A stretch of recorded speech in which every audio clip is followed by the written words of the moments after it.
0, 1, 2, 3, 4, 5, 6, 7, 8, 9 వీటిని మనము అంకెలు అంటాము. ఈ అంకెలతో ఏర్పడినవే సంఖ్యలు. సంఖ్యలలో రకాలున్నాయి. మొదటిది సహజ సంఖ్యలు. దీన్ని మనము క్యాపిటల్ Nతో సూచిస్తాము. సహజ సంఖ్యల్లో 1, 2, 3, 4 ఇలా అనంతం వరకు ఉంటాయి. రెండవది పూర్ణ సంఖ్యలు. దీన్ని మనం W అనే అక్షరంతో సూచిస్తాము. పూర్ణ సంఖ్యలలో సహజ సంఖ్యలతో కలిపి 0 కూడా కలిసి ఉంటుంది. 0, 1, 2, 3 ఇలా అనంతం వరకు 100, 1000, 1,00,000 వరకు కూడా ఉండొచ్చు. అంతకంటే ఎక్కువ కూడా ఉండొచ్చు. మూడవది పూర్ణ సంఖ్యలు. దీన్ని మనము Z అనే అక్షరంతో సూచిస్తాము. పూర్ణ సంఖ్యలలో రుణ సంఖ్యలు మరియు పూర్ణాంకాలన్నీ కూడా ఉంటాయి. ఇప్పుడు మనము ఏవి సహజ సంఖ్యలు, ఏవి అకరణీయ సంఖ్యలు, ఏవి పూర్ణాంకాలు, ఏవి పూర్ణ సంఖ్యలో తెలుసుకుందాం. ఇక్కడ ఇచ్చిన సంఖ్యలను ఒకసారి గమనించండి. 1, 1/2, 0, 3.5, -5, 0.2, 4/3, 3, 7, -9 ఈ ఇచ్చిన సంఖ్యలల్లో మొదట n అంటే ఏంటి? మనకి సహజ సంఖ్యలు అని తెలుసుకున్నాం కదా ఇంతకుముందే. ఈ సహజ సంఖ్యలలోకి ఈ సంఖ్యలలో ఏవేవి వస్తాయి ఒకసారి టిక్ చేసుకుందాం. చూడండి, 1, 0, 1, 3, 7 ఇవి మనకి సహజ సంఖ్యలోకి వస్తాయి. తర్వాత పూర్ణాంకాలు. W అంటే పూర్ణాంకాలలోకి ఏవేవి వస్తాయంటే ఈ సహజ సంఖ్యలతో పాటు 0 కూడా కలిసిందే పూర్ణాంకాలు కాబట్టి 0, 1, 3, 7 ఇవి మనకి పూర్ణాంకాల సమితికి చెందిన సంఖ్యలు. ఇప్పుడు ఇట్లనే Z అంటే పూర్ణ సంఖ్యల సమితికి చెందిన సంఖ్యలు ఏంటి? పూర్ణ సంఖ్యలు అంటే ఏమని చెప్పుకున్నాము? సహజ సంఖ్యలు పూర్ణాంకాలకి రుణ సంఖ్యలు కూడా కలిపింది పూర్ణ సంఖ్యలు అనుకున్నాం కదా. అంటే ఇప్పుడు మొదట ఈ రెండు సంఖ్యల్లో ఉన్న సంఖ్యలు చూసేద్దామా? చూడండి, 1, 0 ఈ -5 కూడా ఇక్కడ వస్తుంది, కానీ ఇక్కడ పక్కన రాస్తున్నాను చూడండి. 0 మనం ఇందాక చెప్పుకున్నట్టుగా 3, 7, -5, -9 పూర్ణాంకాలు మొత్తము వాటితో పాటు రుణ సంఖ్యలు ఏమున్నాయో అవన్నీ కూడా మనకి పూర్ణ సంఖ్యలు Zలోకి వస్తాయి. మరి ఇప్పుడు మనం చెప్పుకోబోతున్న అకరణీయ సంఖ్యల్లోకి ఏవేవి వస్తాయంటే సహజ సంఖ్యలు, పూర్ణాంకాలు, పూర్ణ సంఖ్యలతో పాటు ఇలా భిన్నం రూపంలో ఉన్నవి, దశాంశ రూపంలో ఉన్న సంఖ్యలన్నీ కూడా అకరణీయ సంఖ్యలోకి వస్తాయి. అంటే ఇప్పుడు అకరణీయ సంఖ్యలోకి ఏవేవి వస్తాయి అనేది ఒకసారి నేను రాస్తున్నా, గమనించండి.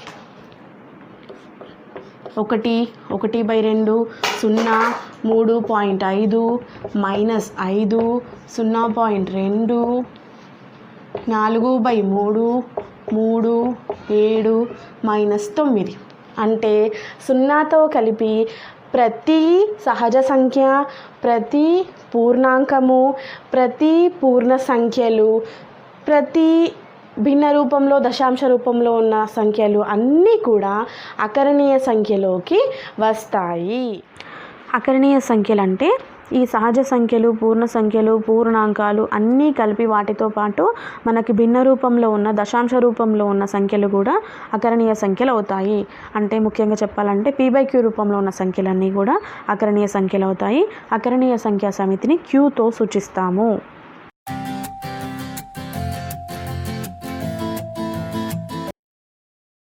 ఏవైనా రెండు అకరణీయ సంఖ్యల చతుర్విధ ప్రక్రియల ఫలితం కూడా ఒక అకరణీయ సంఖ్య అయితే అప్పుడు ఆ సంఖ్య సంవృత ధర్మాన్ని పాటించినట్లుగా మనము చెప్తాము. మనకి అకరణీయ సంఖ్యల ధర్మాలలో మొదటి ధర్మము సంవృత ధర్మం. అంటే ఏంటో తెలుసుకున్నాం కదా. ఇప్పుడు సంవృత ధర్మము అకరణీయ సంఖ్యలను ఈ 4 పరిక్రియల దృష్ట్యా సంకలనం, వ్యవకలనం, గుణకారం, భాగాహారం పరిక్రియల దృష్ట్యా పాటిస్తుందా లేదా, వర్తిస్తుందా లేదా అనేది మనం ఇప్పుడు ఎగ్జాంపుల్గా ఈ 1/2 మరియు 3/2 అనే 2 అకరణీయ సంఖ్యలను తీసుకొని టెస్ట్ చేసి చూద్దాం. ఇప్పుడు చూడండి, 1/2, 3/2 సంకలనం దృష్ట్యా అంటే కూడిక కాబట్టి ప్లస్ చేస్తున్నాం మనం. ఇప్పుడు ఇక్కడ చూడండి, హారాలు సమానం కాబట్టి లవాలను డైరెక్ట్గా మనం కూడుకోవచ్చు. కాబట్టి 1 + 3/2 అంటే 4/2. చూడండి, మనం ఏవైనా 2 అకరణీయ సంఖ్యలను కూడినప్పుడు, సంకలనం చేసినప్పుడు వాటి ఫలితం కూడా ఒక అకరణీయ సంఖ్య అయింది. అంటే అకరణీయ సంఖ్యా సమితి సంవృత ధర్మాన్ని సంకలనం దృష్ట్యా పాటిస్తుందన్నమాట. సంకలనం దృష్ట్యా అకరణీయ సంఖ్యా సమితి Q సంవృత ధర్మాన్ని పాటించింది అని చెప్పవచ్చు. తరువాత వ్యవకలనం. ఇక్కడ కూడా సేమ్, హారాలు 2 సమానంగా ఉన్నాయి కాబట్టి లవాలను డైరెక్ట్గా మనం తీసివేత చేయొచ్చు. కాబట్టి 1 - 3/2 చేస్తే మనకి ఎంత వస్తుంది? ఆన్సరు -2/2. -2/2 అనేది కూడా అకరణీయ సంఖ్య కదా. అంటే ఏవైనా 2 అకరణీయ సంఖ్యలను మనం వ్యవకలనం చేసినప్పుడు వచ్చిన ఫలితం కూడా అకరణీయ సంఖ్య అయింది. కాబట్టి ఈ Q అకరణీయ సంఖ్యా సమితి వ్యవకలనం దృష్ట్యా కూడా, వ్యవకలనం పరిక్రియలో కూడా సంవృత ధర్మాన్ని పాటించింది. సంవృత ధర్మాన్ని పాటించింది.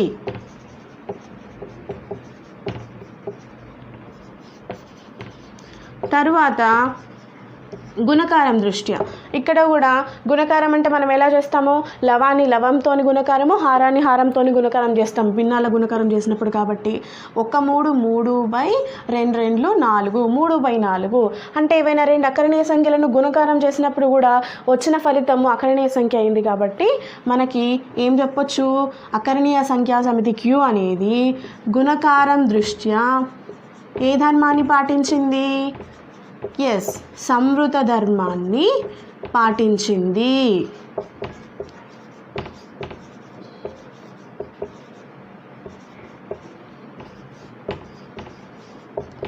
తరువాత భాగాహారం దృష్ట్యా ఏవైనా 2 భిన్నాలను లేదా అకరణీయ సంఖ్యలను మనం భాగాహారం చేసేటప్పుడు ఏం చేస్తాము?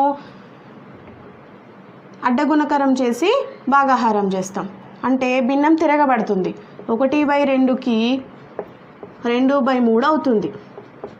భాగాహారం చేసినప్పుడు రెండవ భిన్నం తిరగబడుతుంది. లేదా ఈ హారము ఈ లవాన్ని గుణకారం చేస్తుంది, ఈ హారం ఈ లవాన్ని గుణకారం చేస్తుంది అని కూడా మనం చెప్పుకోవచ్చు. ఇప్పుడు ఏమవుతుంది? 2 × 2 / 3 × 6 అంటే 2/6 కూడా అకరణీయ సంఖ్య. కాబట్టి ఏం చెప్పొచ్చు మనము? ఏవైనా 2 అకరణీయ సంఖ్యలను భాగాహారం చేసినప్పుడు వచ్చిన ఫలితం కూడా మనకి అకరణీయ సంఖ్యనే అయ్యింది. కాబట్టి అకరణీయ సంఖ్యా సమితి Q అనేది భాగాహారం దృష్ట్యా, భాగాహారం అనే ప్రక్రియ దృష్ట్యా సంవృత ధర్మాన్ని పాటించింది. అంటే ఇక్కడ గమనించండి, మనకున్న 4 చతుర్విధ ప్రక్రియలు కూడిక, తీసివేత, గుణకారం, భాగాహారం, ఈ 4 చతుర్విధ ప్రక్రియల దృష్ట్యా అకరణీయ సంఖ్యా సమితి అనేది సంవృత ధర్మాన్ని పాటిస్తుంది అని ఈ ఎగ్జాంపుల్ ద్వారా మనము నిరూపించాము. ఇక్కడ 1/2 3/2 కాకుండా మనం ఇంకా వేరే భిన్నాలు తీసుకోవచ్చు. సహజ సంఖ్యా సమితిలో కూడా ఏవైనా నంబర్లు తీసుకోవచ్చు. తీసుకొని మనం టెస్ట్ చేసినా కానీ ఆన్సరు అలాంటి సంఖ్యనే వస్తుంది. కాబట్టి సంవృత ధర్మాన్ని స్థిత్యంత్ర లేదా వినిమయ ధర్మం. ఏవైనా 2 అకరణీయ సంఖ్యల చతుర్విధ ప్రక్రియల ఫలితం వాటి క్రమం మార్చినా కూడా ఫలితం ఒకేలా ఉంటే అప్పుడు అకరణీయ సంఖ్యా సమితి స్థిత్యంత్ర లేదా వినిమయ ధర్మాన్ని పాటించినట్టుగా మనం చెప్తాము. ఇప్పుడు అకరణీయ సంఖ్యలలో రెండవ ధర్మం వినిమయ ధర్మం అనేది నిర్ధారణ రూపంలో చూద్దాం. వినిమయం అంటే ఏంటంటే ఇచ్చిపుచ్చుకోవడం, రెసిప్రోకల్ ప్రాసెస్. అంటే ఇక్కడ ఏం కావాలంటే ఇప్పుడు ఇందాక చేసినట్టుగానే సంకలనం పద్ధతి తీసుకున్నప్పుడు ఏవైనా రెండు అకరణీయ సంఖ్యలను కూడినప్పుడు వచ్చిన ఫలితము వాటి క్రమాన్ని మార్చినప్పుడు, అంటే ఈ నంబర్ ఇక్కడుండి ఈ నంబర్ ఇక్కడుండి కూడినప్పుడు కూడా చేద్దాం చూడండి. 3/2 ప్లస్ 1/2 చేసినా కూడా ఫలితం సమానం రావాలి, ఒకటే ఫలితం రావాలి. అంటే ఇలా చేసినా కూడా మనకు ఆన్సర్ 4/2 రావాలి. వస్తుందా చూడండి. 3 + 1/2, 3 + 1/2 అంటే 4/2 కదా. అంటే మనం వాటి క్రమాన్ని మార్చిన ఆర్డర్ తిప్పి రాసినా కూడా మనకి అదే ఫలితం వచ్చింది. అప్పుడు మనం ఏం చెప్పొచ్చు, అకరణీయ సంఖ్యల సమితి Q అనేది వినిమయ ధర్మాన్ని ఏ ప్రక్రియ దృష్ట్యా, సంకలన ప్రక్రియ దృష్ట్యా పాటిస్తుంది అని చెప్తామన్నమాట. ఇప్పుడు ఇదే విధంగా వ్యవకలనానికి చూద్దాం. వినిమయ ధర్మము పాటించింది. ఇక్కడ చూడండి 1/2 - 3/2 చేస్తే మనకు -2/2 వచ్చింది. ఇప్పుడు వీటిని ఆర్డర్ మార్చితే మనకి ఏమవుతుంది చూడండి. 3/2 - 1/2, 3/2 - 1/2 చేస్తే ఏమొస్తుంది మనకి, హారాలు సమానం కాబట్టి 3 - 1/2 చేస్తే 3లోంచి 1 పోతే 2/2, which is not equal to -2/2. అంటే 2/2 అనే ధన సంఖ్య, ఇది వేరే నంబరు, -2/2 అనే నంబరు అది వేరే నంబరు. రెండు వేరు వేరు నంబర్లు వచ్చినాయి కాబట్టి ఫలితం ఒకేలాగా రాలేదు కాబట్టి తీసివేత ప్రకారము లేదా వ్యవకలనం దృష్ట్యా అకరణీయ సంఖ్యా సమితి Q అనేది వినిమయ ధర్మాన్ని పాటించిందా లేదా పాటించలేదు. ఇప్పుడు ఇక్కడ గుణకారం దృష్ట్యా పాటిస్తుందా లేదా చూద్దాం. 1/2ని 3/2తో గుణకారం చేస్తే మనకి 3/4 వచ్చింది. మరి 3/2ని 1/2తో గుణకారం చేస్తే మనకి ఏమొస్తుంది, 3 × 3 2 × 4. ఆన్సర్ ఏమన్నా మారిందా? మారలేదు. కాబట్టి మనం ఏం చెప్పాలి, అకరణీయ సంఖ్యా సమితి Q అనేది గుణకారం అనే ప్రక్రియ దృష్ట్యా వినిమయ ధర్మాన్ని పాటించిందా లేదా? పాటిస్తుంది. సంకలనం ప్రకారం పాటిస్తుంది, గుణకార ధర్మం ప్రకారం పాటిస్తుంది, వ్యవకలనం ప్రకారం పాటించలేదు. మరి భాగహారం ప్రక్రియ ప్రకారం వినిమయ ధర్మానికి ఈ అకరణీయ సంఖ్యలు వినిమయ ధర్మాన్ని వర్తిస్తాయా లేదా అనేది చూద్దాం. మనం ఇక్కడ భాగహారం చేస్తే మనకి 2/6 వచ్చింది. మరి 3/2ని 1/2తో భాగాహారం చేస్తే ఏమవుతుంది, అడ్డగుణకారం చేస్తే 3 × 2 × 1 వస్తుంది. అంటే ఆన్సర్ ఏమవుతుంది, 6/2. 2/6 అనేది 6/2కి ఈక్వలా? కాదు. కాబట్టి మనం ఇక్కడ కూడా ఏం చెప్పాలి, అకరణీయ సంఖ్యా సమితి Q అనేది భాగహారం దృష్ట్యా వినిమయ ధర్మాన్ని పాటించదు. అంటే ఇక్కడ గుర్తుపెట్టుకోండి, సంవృత ధర్మానికి ఏమో అన్ని ప్రక్రియల చతుర్విధ ప్రక్రియల దృష్ట్యా సంవృత ధర్మాన్ని అకరణీయ సంఖ్యా సమితి పాటించింది. కానీ వినిమయ ధర్మానికి వచ్చేసరికి ఒక సంకలనం గుణకారం ప్రక్రియల వల్ల మాత్రమే వినిమయ ధర్మాన్ని పాటించింది. వ్యవకలనం భాగహారంలో వినిమయ ధర్మము పాటించడం లేదు. ఏవైనా 3 అకరణీయ సంఖ్యలలో చివరి 2 సంఖ్యల చతుర్విధ ప్రక్రియ ఫలితాన్ని మొదటి సంఖ్యతో చేసినప్పుడు వచ్చిన ఫలితము మొదటి 2 సంఖ్యల చతుర్విధ ప్రక్రియను చివరి సంఖ్యతో చేసినప్పుడు వచ్చిన ఫలితము ఒకేలా ఉండాలి. అంటే A + B + C = A + B + C. అకరణీయ సంఖ్యల్లో చివరి ధర్మం సహచర ధర్మం గురించి మనం ఇప్పుడు మాట్లాడుకుందాం. ఇందాక మనం చెప్పుకున్నప్పుడు సంవృత ధర్మాన్ని ఏవైనా 2 సంఖ్యలకి తీసుకున్నాము, వినిమయ ధర్మాన్ని కూడా ఏవైనా 2 సంఖ్యలని తీసుకున్నాము. కానీ సహచర ధర్మంలో ఏవైనా 3 అకరణీయ సంఖ్యలను తీసుకోవాల్సి ఉంటుంది. తీసుకున్నప్పుడు ఈ ధర్మం ప్రకారం వర్తించాలంటే ఏమి రూల్ ఉండాలంటే A + B + C = A + B + C. ఇక్కడ మీరు జాగ్రత్తగా గమనించండి. మొదటి సందర్భంలో ఏమైంది, చివరి 2 సంఖ్యల మొత్తాన్ని మొదటి సంఖ్యకి కూడిండ్రు. ఇక్కడ రెండవ సందర్భంలో మొదటి 2 సంఖ్యల మొత్తాన్ని చివరి సంఖ్యకి కూడిండ్రు.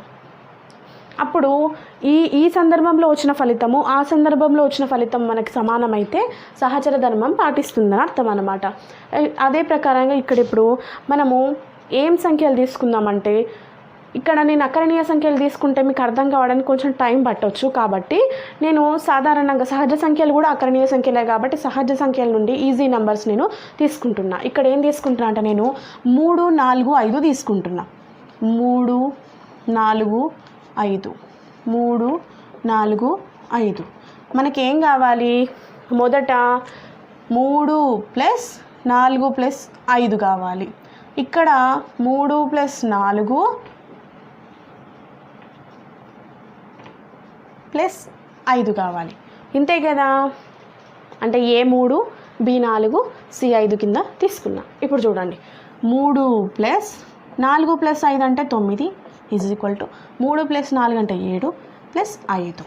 3కు 9 కలిపితే 12, 7కు 5 కలిపితే 12, 12 = 12. అంటే ఈ సందర్భంలో వచ్చిన ఫలితము ఈ సందర్భంలో వచ్చిన ఫలితం ఒకటే అయింది.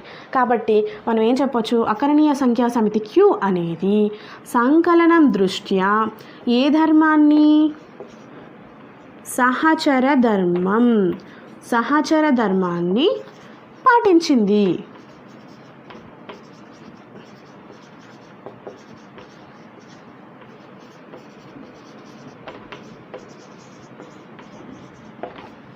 నెక్స్ట్ ఇదే ప్రకారం వ్యవకలనం ప్రకారం చూద్దాం.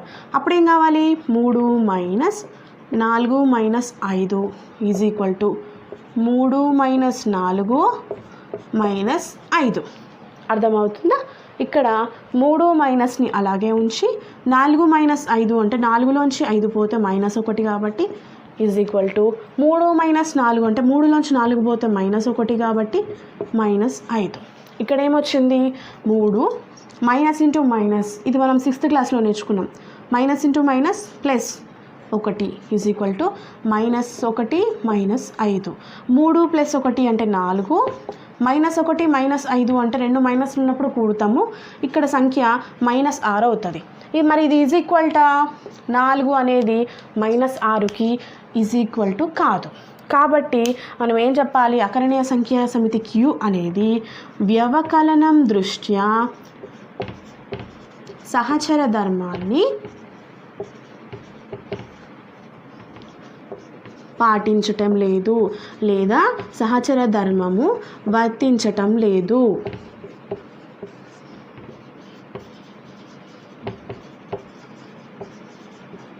నెక్స్ట్ గుణకారం దృష్ట్యా 3 × 4 × 5 = 3 × 4 ×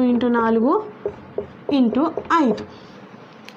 3 × 4 × 5 అంటే 4 × 5 = 20 = 3 × 4 అంటే 12 × 5. 3 × 20 అంటే 60, 12 × 5 అంటే 60. 60కి సమానం కదా. అంటే ఈ సందర్భంలో వచ్చిన ఫలితం ఈ సందర్భంలో వచ్చిన ఫలితం ఈక్వల్. LHS = RHS అయింది. కాబట్టి మనం ఏం చెప్పాలి? అకరణీయ సంఖ్యా సమితి Q అనేది గుణకార పరిక్రియ దృష్ట్యా సహచర ధర్మాన్ని పాటించింది.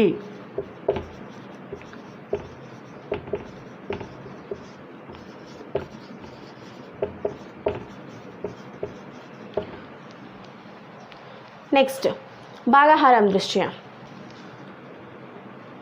3 ÷ 4/5. మొదట దీన్ని చేస్తున్నా నేను.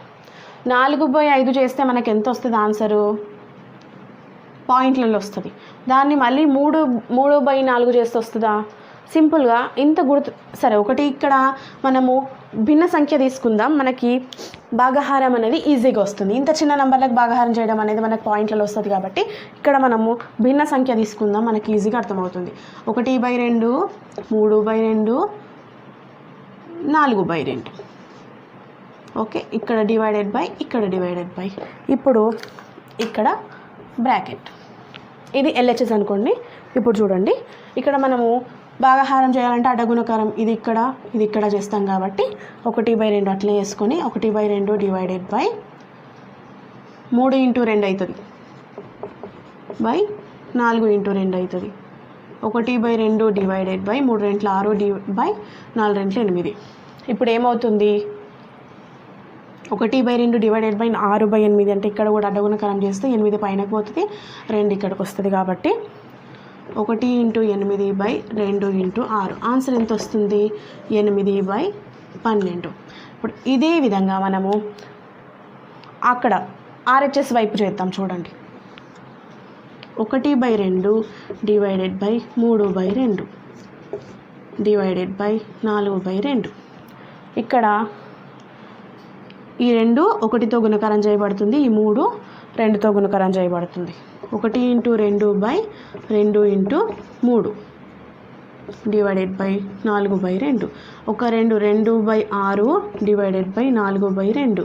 ఇక్కడ కూడా మళ్ళీ ఏం జరుగుతుంది, మనకి అడ్డగుణకారం జరిగితే 2 × 2/6 × 4 అవుతుంది. 2 రెంట్లు 4/6 4 20. 4/20 అనేది 8/12కి సమానం కాదు. ఒకవేళ మనం కొట్టివేసినా సరే ఇది 4 రెంట్ల 8 4 3 12 2/3 అవుతుంది. ఇక్కడ చేసిన 4 ఎక్కం 4 4 5 20 1/5 అవుతుంది. 1/5 అనేది 2/3కి ఎప్పుడు కూడా సమానం కాదు. కాబట్టి మనం ఏం చెప్పాలి, అకరణీయ సంఖ్యా సమితి సహచర ధర్మము భాగహారం దృష్ట్యా పాటించదు.